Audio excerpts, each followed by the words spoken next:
The boardroom felt suffocating as I sat there, watching James pace in front of the projection screen. His expensive suit and perfectly coiffed hair screamed success, while his smirk spoke volumes about how he viewed me, the grieving widow who needed to be managed. "The numbers don't lie," he said, clicking to the next slide. "Since David's passing 6 months ago, our stock has dropped 15%. The market is losing confidence in Quantum Tech's leadership. My name is Rachel Chen, and 6 months ago, I lost my husband to a car accident. Today, I was about to lose his company too, or so my brother-in-law thought. Our shareholders are nervous," James continued, his voice dripping with fake concern. "They're worried about having well, let's be honest here, a housewife controlling 51% of a major tech company." The other board members shifted uncomfortably. They'd known me for years as David's wife, the woman who hosted company parties and attended charity events on his arm. The woman who, as far as they knew, had no technical background, no business experience, no qualifications beyond being married to their brilliant CEO. If only they knew. "Rachel," James turned to me, his expression a masterpiece of condescending concern. "You know David would want what's best for the company. My proposal is more than generous. We'll buy your shares at a premium. You can keep the house, the cars, maintain your lifestyle. But let those of us who understand this industry take control." I looked down at the proposal in front of me, fighting to keep my expression neutral. The generous offer would indeed keep me wealthy, but it would give James complete control of Quantum Tech, the company David and I had built from nothing. "And if I refuse?"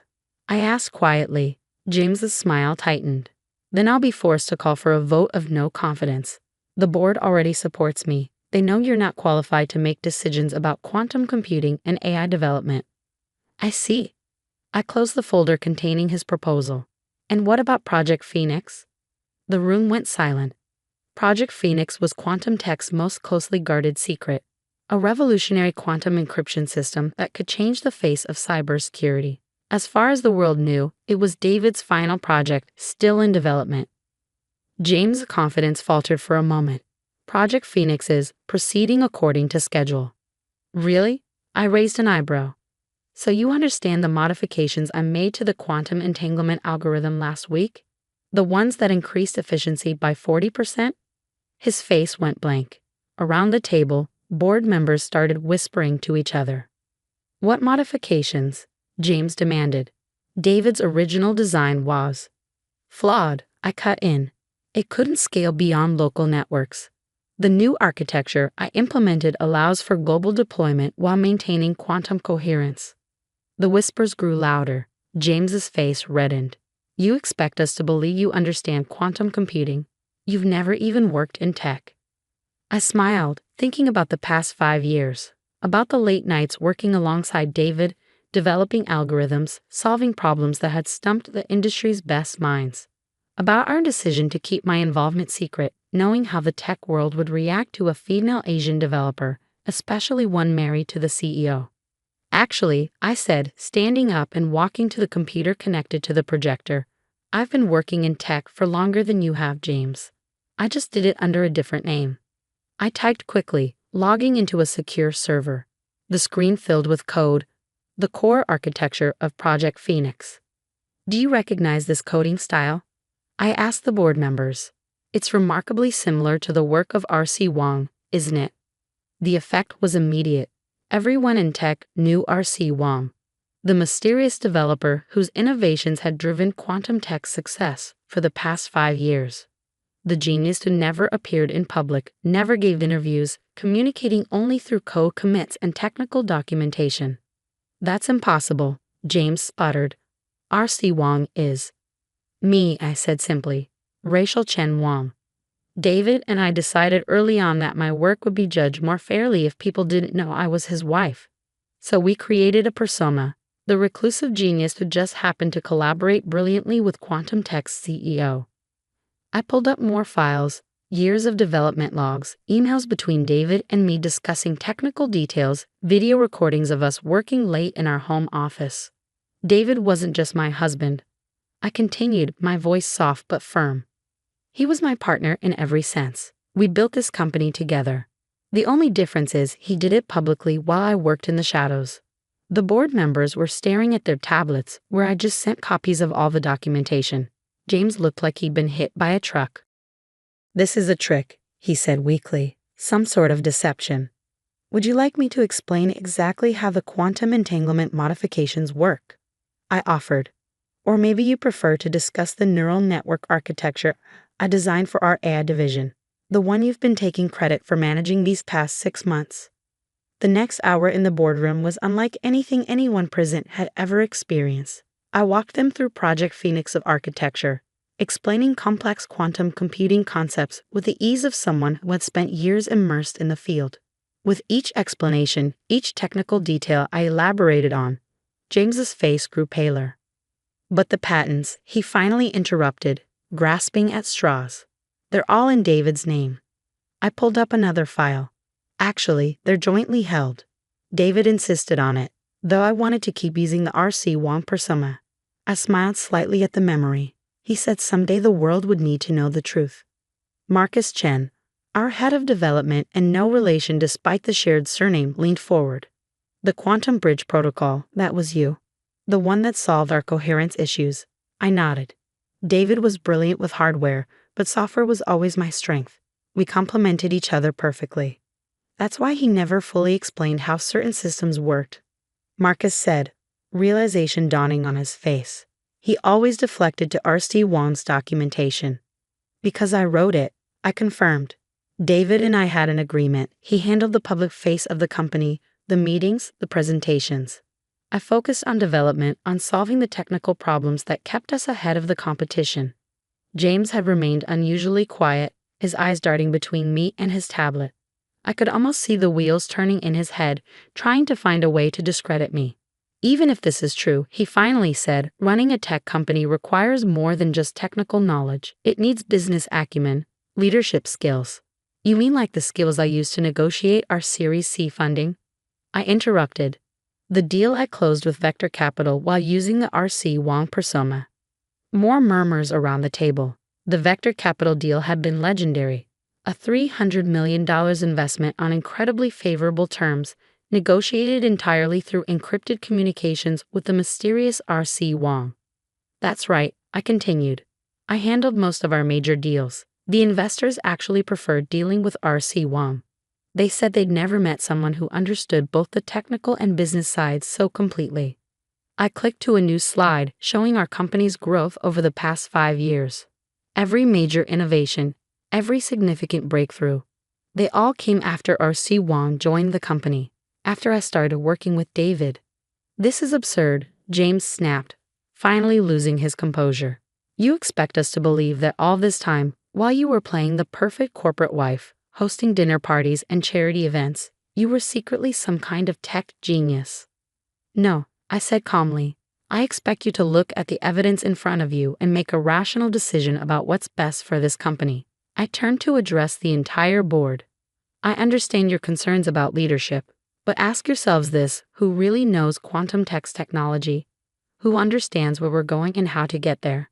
The person who created our core technologies or the person who's been trying to take credit for them?" The board members exchanged glances. Patricia Morrison, our longest-serving member, cleared her throat. "Mrs. Chen, Rachel, why reveal this now? Why not continue as R.C. Wong?" I thought about David, about our late-night conversations about the future, because David was right. The world needs to know that innovation doesn't look like what they expect. That breakthrough ideas can come from anyone, regardless of their gender, their background, or whether they fit the tech industry's preconceptions. I pulled up one final document, the last email David had sent me just hours before the accident. "My brilliant Rachel, if anything ever happens to me, don't let them push you into the shadows. Show them who you really are. Show them what we built together. All my love, David. I've spent 5 years hiding who I am," I said quietly. "I won't do it anymore. This company needs leadership that understands both its technology and its potential.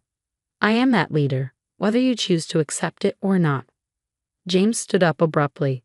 "This is all very theatrical, but it doesn't change the fact that I have the board's support." I moved to call for an immediate vote on my proposal to purchase Rachel's shares. I smiled. "Actually, James, I don't think you do have the board's support. Not anymore." Marcus Chen was already shaking his head. Not after this. Rachel, or R.C. Wang, has been the driving force behind every major advancement we've made. We'd be fools to let her go. Other board members nodded in agreement. James looked around the room, watching his carefully constructed plan crumble. This isn't over, he said, gathering his papers. I'll have my lawyers review everything. If there's even a hint of impropriety, of backdated documents or falsified records, you'll find everything in order. I cut in. David and I were very careful with our documentation. But by all means, have your lawyers look. While they do, I'll be focusing on completing Project Phoenix's global rollout, unless you'd like to explain to our shareholders why you're trying to force out the person who actually developed it. He stormed out of the boardroom, leaving a heavy silence behind. Patricia Morrison was the first to speak. I think we've all underestimated you, Rachel. Some of us for years. I thought about all the board meetings I'd sat through quietly, all the times I'd listened to James and others dismiss or minimize my husband's, our achievements. Yes, I said simply, you have. The question is, what are you going to do about it now? The weeks following my revelation were a whirlwind of change. News of R.C. Wang's true identity hit the tech world like a tsunami. The media couldn't get enough of the story.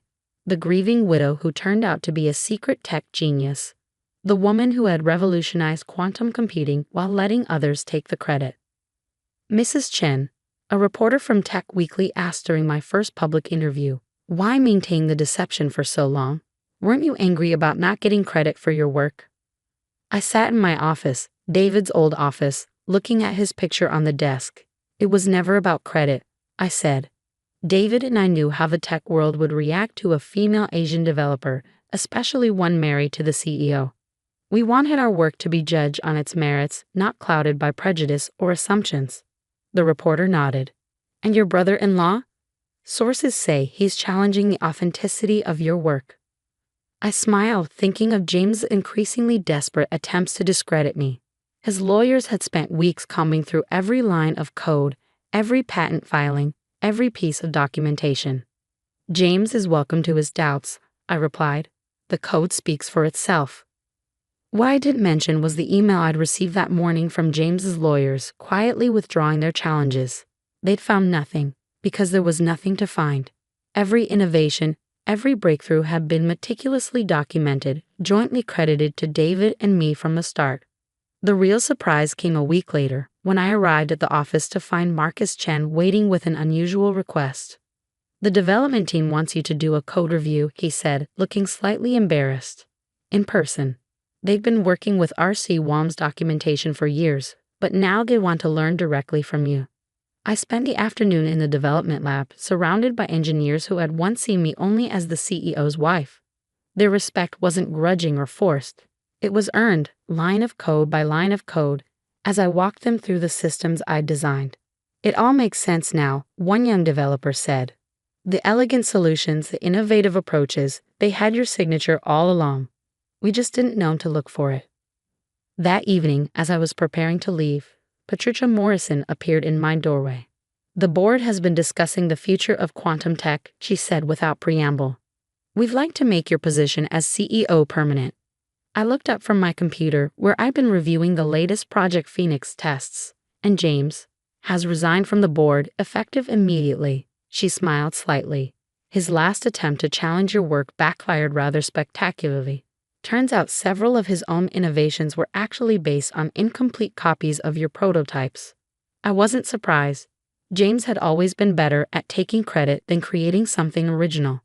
There's something else, Patricia continued. We've had inquiries from several major tech companies about potential collaborations. It seems R.C. Wang's reputation carries even more weight now that people know the full story. I thought about David, about our dreams for quantum tech. What kinds of collaborations? Google wants to discuss quantum-enhanced machine learning. Microsoft is interested in integrating Project Phoenix into their cloud security. And SpaceX, she paused for effect, wants to talk about quantum communications for their Mars mission.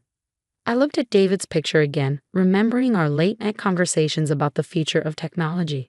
He had always pushed me to think bigger, to see beyond current limitations. Schedule the meetings, I said. But make it clear, I'll be representing quantum tech as myself. No more shadows, no more hiding. The next month was a blur of meetings, presentations, and negotiations. I spoke at tech conferences, did interviews with major publications, and began mentoring programs for young women in STEM. The story of R.C. Wong became a rallying cry for change in the tech industry.